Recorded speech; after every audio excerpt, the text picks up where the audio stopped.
never forget the night the prince buried a man alive. We were all there standing in silence around the pit he had ordered to be dug. The air was heavy, the only sound coming from the man's muffled cries.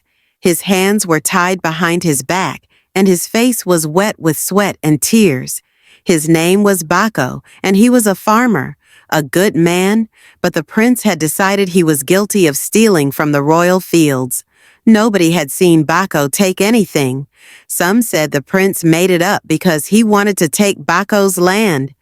Others whispered that Baco had refused to give up his daughter to the prince. Whatever the truth was, it didn't matter. The prince had spoken, and nobody dared question him. The prince stood at the edge of the pit, dressed in fine red robes, holding a thin cane. He wasn't much older than me, maybe in his mid-20s, but his eyes were cold and empty. He smiled as he raised his hand, signaling the guards to begin. They pushed Baco into the hole. He screamed, begging for mercy, but the prince just laughed.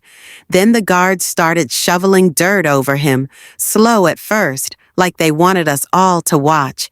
Baco's screams turned to choking gasps as the dirt covered his face, his hands, his chest. I was only 16 at the time.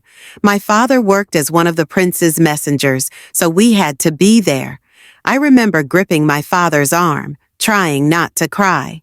"Why won't anyone stop him?" I whispered.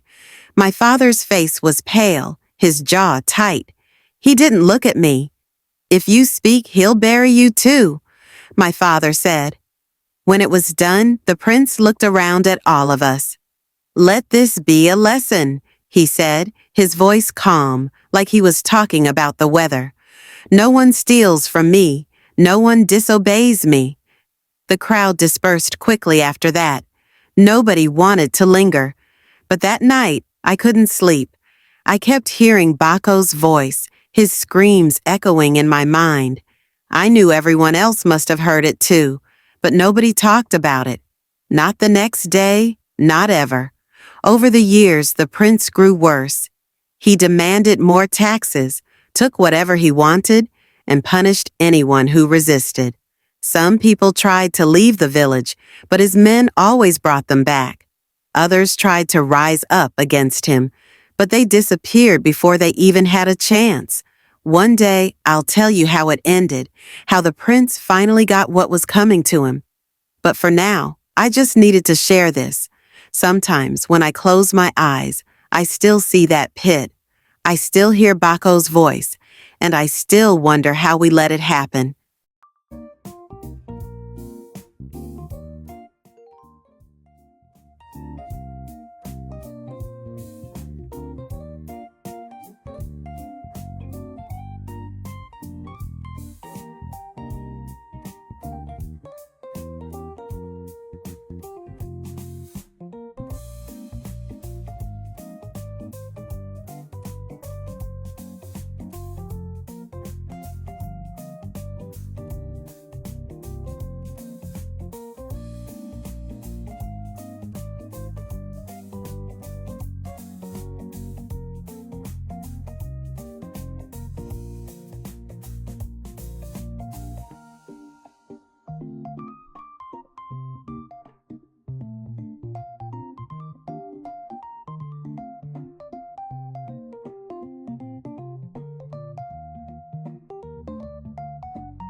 And I do.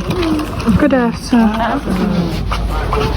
Good afternoon. So yeah, washing. I cough.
Guys, we don't have light. We don't have light. I have to bring my hair home. Look at it. We don't have light. Where I went to, there's no light, and I came home to dry my hair, and there's no light again. Serious, this is so crazy. I have to leave my hair this way. Look at it. This is so crazy. There's no light. I don't even know what to say.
Ah ouais? Mais il y a for no more dozen. Ah, c'est pas la bad, yeah. Hola.